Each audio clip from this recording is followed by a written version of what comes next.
You know, our heart goes out to her. I mean, listen, we've talked about this weeks ago. I can't applaud her enough because what happens is that she's come out and she's acknowledged, at least some of the things that trouble her. And so when you're honest and forthcoming about whatever issues, whatever emotional or mental challenges that you're facing, and you've put yourself out there like that, I mean, we use words like courage and brave, and we throw those things out from time to time. But in some cases, more so than others, it's truly applicable. And in her case, it really, really is. And I applaud her for that because there's a level, it does take a level of courage to just open yourself up to folks that you don't know or you may not trust, but because of the profession that you've chosen, you're going to have to deal with them. And as a result, you were just open about, what ails you or what troubles you. And I understand and I appreciate that. And more importantly, she stepped away from the French Open, if I remember correctly, because she didn't want to be a distraction. And so that's a tribute to her. My issue is with the agent. 100%. My issue is with the agent. He is so off base with what he said. I can't say enough. Now, let me say this. I don't know the reporter at the Cincinnati Enquirer. For all I know, maybe he has some history of, with his columns or whatever being somewhat intimidating or whatever the case may be. Maybe he came there with a reputation that precedes him per se and they knew about it. Maybe that's what it was. We don't know. We don't know.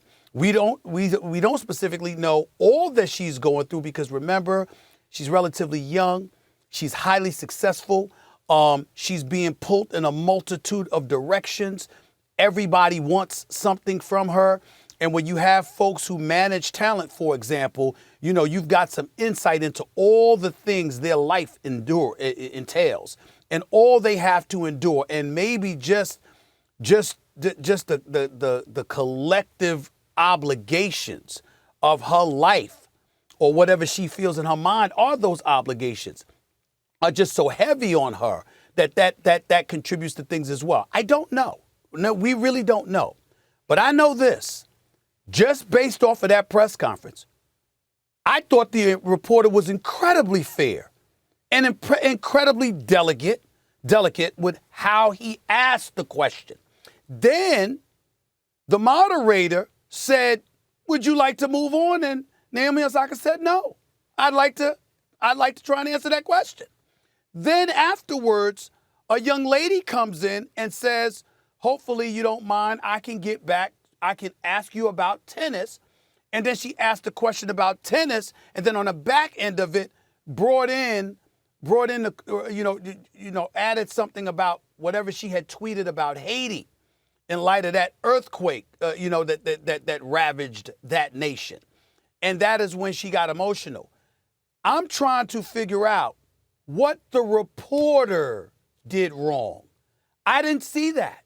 And so for the agent to come out with a statement, basically accusing the journalist of bullying her, I'm like, what? What are you talking about? Because if folks are going to side with that, then essentially, if you are a journalist and that is what we classify as bullying, then as a journalist, you get to go up there and the only thing you could say is, what would you like to talk about? To anybody.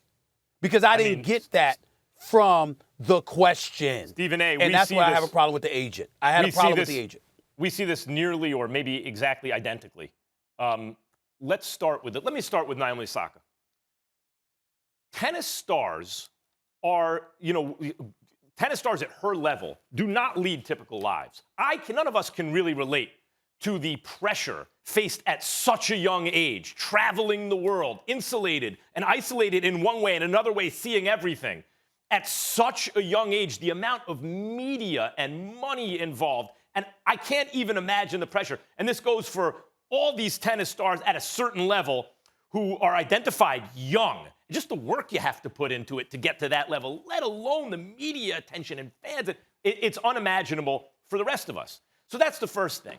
And Naomi Osaka has not only achieved at an extremely high level in tennis, and comes across to me always as a genuine and likable person, but has been forthright about what she's facing in that regard, and also the steps she thinks sometimes she needs to take to manage that.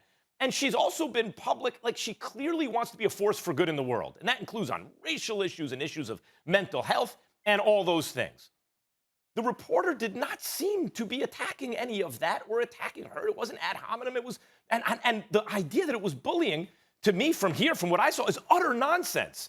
It's such nonsense that the agent's statement either betrays a lack of comprehension or he's, an intentionally kind of dishonest point of view. She was interested in the question, Stephen A. So John Sawatsky, the old interview guru at ESPN, would have said, if I asked a question like that, he would have told me, you made a couple mistakes here, you baked an assumption into the question, right? You also asked two questions, a double-barreled question, you shouldn't do that. But the gist of it, the spirit of it, was, hey, I understand you don't really like these kind of press conferences.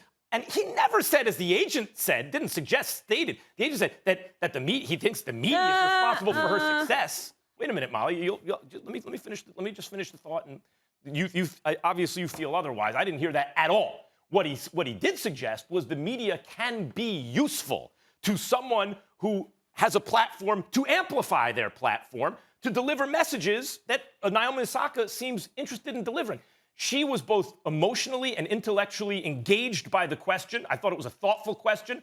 I thought she gave a thoughtful response, and it struck a nerve with her, I'm sure, because I'm sure it dredged up. Every time she tries to do something good, she sends out a social media message or anything. I'm sure she deals with backlash and increased scrutiny, increased pressure. Whatever it was, it dredged up emotion for her. Nothing there was untoward or out of line. The agent's statement calling the reporter a bully frames it in a way that, based on what we saw, simply is not the case.